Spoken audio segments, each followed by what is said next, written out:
সব মানুষেরা সেই কঠিন কিয়ামতের ময়দানে ঘুরতে ঘুরতে রাসূলুল্লাহর কদম মোবারকের কাছে আসবেন, এসে বলবেন ইয়া রাসূলুল্লাহ আনতা নাবিয়ুল্লাহি ওয়া রাসূলুহু ওয়া খাতামুন নাবিয়্যিন ওয়া হাবিবুহু। ওগো আল্লাহর হাবিব, আপনি আল্লাহ পাকের নবী এবং আল্লাহ পাকের রসুল এবং আল্লাহ পাকের শেষ রসুল এবং আল্লাহ পাকের অন্তরঙ্গ বন্ধু। আপনি কি দেখেন না আলা তারা মা নাহনু ফি, আমরা কত কষ্টের ভিতরে আছি। আলা তারা মা কদ বালাগুনা, এই কষ্ট তো আর আমরা সহ্য করতে পারছি না। ইশফা লানা ইলা রাব্বিক, ওগো আল্লাহর হাবিব, আপনি আজকে একটু দাঁড়ান, আপনার রবের কাছে আমাদের জন্য একটু সুপারিশ করেন। ওয়াকাদ গফারাল্লাহু লাকা মা তাকদ্দামা মিন যামবিকা ওয়া মা তাআখার, আপনার রব আল্লাহ পাক তো আগেই ঘোষণা করেছেন আপনার পূর্বের এবং পরের সব খতা মাফ, আপনি মাসুম, সুবহানাল্লাহ। সব নবীরা বলল লাস্তুলাহা, শাফাতের অধিকার আমার কাছে নাই। সবাই বলল নাফসি নাফসি। নবীজি বলেন এই কথা শুনি আমি বলবো আনা আলাহা, এই তো সঠিক জায়গায় এসেছ, শাফাতের দায়িত্ব তো আল্লাহ পাক আমি রাসূলকে দিয়ে দিয়েছেন। তাই তো নবীজি আগেই বলেছেন উতিতুশ শাফা, আল্লাহ পাক আমাকে শাফাত দান করেছেন। আনা আউয়ালুশ শাফিঈন ইয়াউমাল কিয়ামা, ওই কঠিন কিয়ামতের ময়দানে আমি রাসূলুল্লাহ সর্বপ্রথম শাফাত করব, সুবহানাল্লাহ। শাফাআতি ইয়াহলিল কাবাইর মিন উম্মতি, আমার শাফাত তো আমার কবিরা গুনাহগার উম্মতদের জন্য, সুবহানাল্লাহ পড়বেন না? সব নবীরা বলল নাফসি নাফসি। নবীজি বলেন এই কথা বলে আমার উম্মতেরা, মানুষেরা আমার কাছে হাজারি করবে, আমি তৎক্ষণাৎ সিজদায় পড়ে আল্লাহকে একটা ডাক দিয়া বলবো ইয়া রব্বি উম্মতি, ইয়া রব্বি উম্মতি, ওগো আল্লাহ আপনি আমার উম্মতকে বাঁচান, আমার উম্মতকে বাঁচান। নবীজি বলেন আমি তৎক্ষণাৎ সিজদায় পড়ে যাব, আল্লাহ পাকের কাছে কাঁদব, আল্লাহ পাক আমাকে সিজদার ভিতরে সান্ত্বনা দিবেন আর হামদ সানা কিছু শব্দ শিক্ষা দিবেন, সেইগুলো পড়ে আমি আল্লাহ পাকের কাছে কাঁদব, আল্লাহ পাককে ডাকতে থাকবো। আল্লাহ পাক বলবেন হাবিবি ইরফা রাসাক, আপনি আপনার মাথা মোবারক উঠান। সাল তত, আপনি চান আপনাকে দেওয়া হবে। ইশফা তুশাফা, আপনি যার ব্যাপারে শাফাত করবেন করেন, আমি আল্লাহ পাক তার ব্যাপারে শাফাতটাকে মঞ্জুর করে নিব। হাবিবেরে আপনার কান্না আর আমার বরদাস্ত হয় না। আল্লাহ তো আগেই তার হাবিবের সাথে ওয়াদা করেছেন ওয়ালা সাউফা ইউতিকা রাব্বুকা ফাতারদা, ওই কঠিন কিয়ামতের ময়দানে আপনার রব আপনার কদম মোবারকের কাছে এত বেশি নেয়ামত দিবেন যা পেয়ে আপনি আনন্দিত আর খুশি হয়ে যাবেন।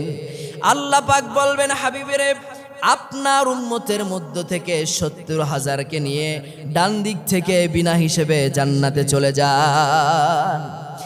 আল্লাহর হাবিব বলেন সহিহ জামে আত-তিরমিজির হাদিস ওয়াদানি রব্বি আন ইউদখিলাল জান্নাতা মিন উম্মতি ৭০,০০০ লা হিসাবা আলাইহিম ওয়ালা আযাবা মা কুল্লি আলফিন ৭০,০০০।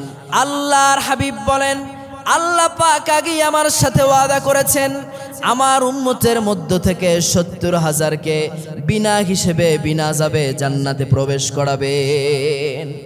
শুধু তাই নয় মা কুল্লি আলফিন ৭০,০০০, এবং ওই ৭০,০০০-এর প্রত্যেক হাজারের সাথে আরো ৭০,০০০কে আল্লাহ তাআলা বিনা হিসেবে জান্নাতে প্রবেশ করাবেন। প্রিয় ভাই সব, আমার একটি হাদিসের অংশ মনে পড়ে যায়।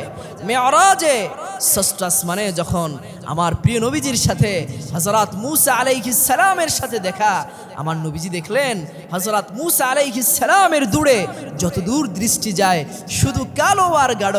নবীজি বললেন জিবরিল এরা কারা? হযরত জিবরিল বললেন ইয়া রাসূলুল্লাহ এরা হচ্ছে হযরত মূসা আলাইহিস সালামের উম্মত বনি ইসরাইল, আমার নবীজি কেমন যেন একটু চিন্তিত হলেন। হযরত জিবরিল বললেন, ইয়া রাসূলুল্লাহ, হাবিবি ইরফা রাসাক ইয়া মুহাম্মদ সাল্লাল্লাহু আলাইহি ওয়া আলিহি ওয়াসাল্লাম, আপনি আপনার মাথা মোবারক উঠান। আমার নবীজি তার মাথা মোবারক উঠালেন, দেখলেন এর চাইতেও বেশি কালো আর গাঢ়। নবীজি বললেন, জিবরিল, এরা কারা? হযরত জিবরিল বললেন, ইয়া রাসূলুল্লাহ, এরা হচ্ছেন তারা আপনার উম্মতের মধ্য থেকে বিনা হিসেবে বিনা যাবে যারা জান্নাতে চলে যাবে। সুবহানাল্লাহ পড়বেন না? নবীজি বলেন, এইভাবে আমি প্রথম দফা আমার উম্মতদেরকে নিয়ে জান্নাতে চলে যাব।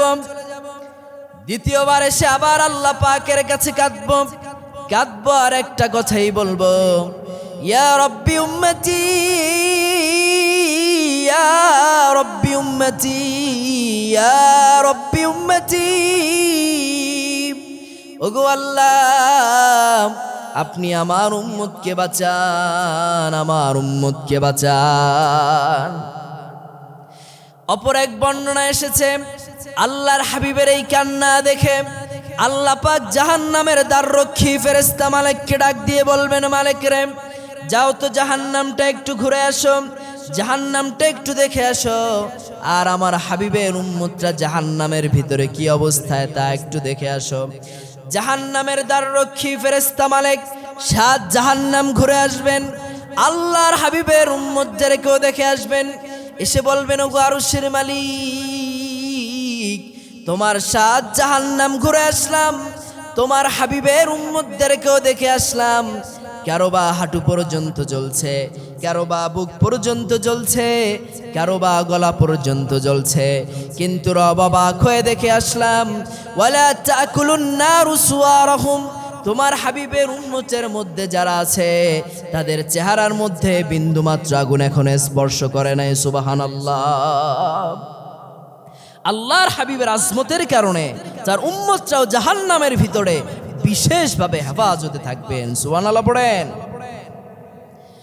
আল্লাহ পাক বলবেন, হাবিবি ইরফা রাসাক, আপনি আপনার মাথা মোবারক উঠান, সাল তোত, আপনি চান আপনাকে দেওয়া হবে, ইশফাতু শাফা, আপনি যার ব্যাপারে শাফাত করবেন করেন, আমি আল্লাহ পাক তার ব্যাপারে শাফাতটাকে মঞ্জুর করে নিব।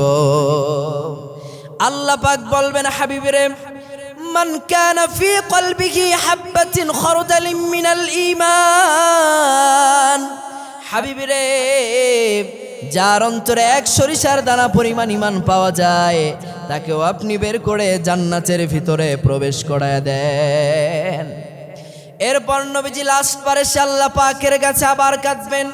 আল্লাহ পাক বলবেন, হাবিবরে, আপনার কান্নার কোনো কারণ নাই।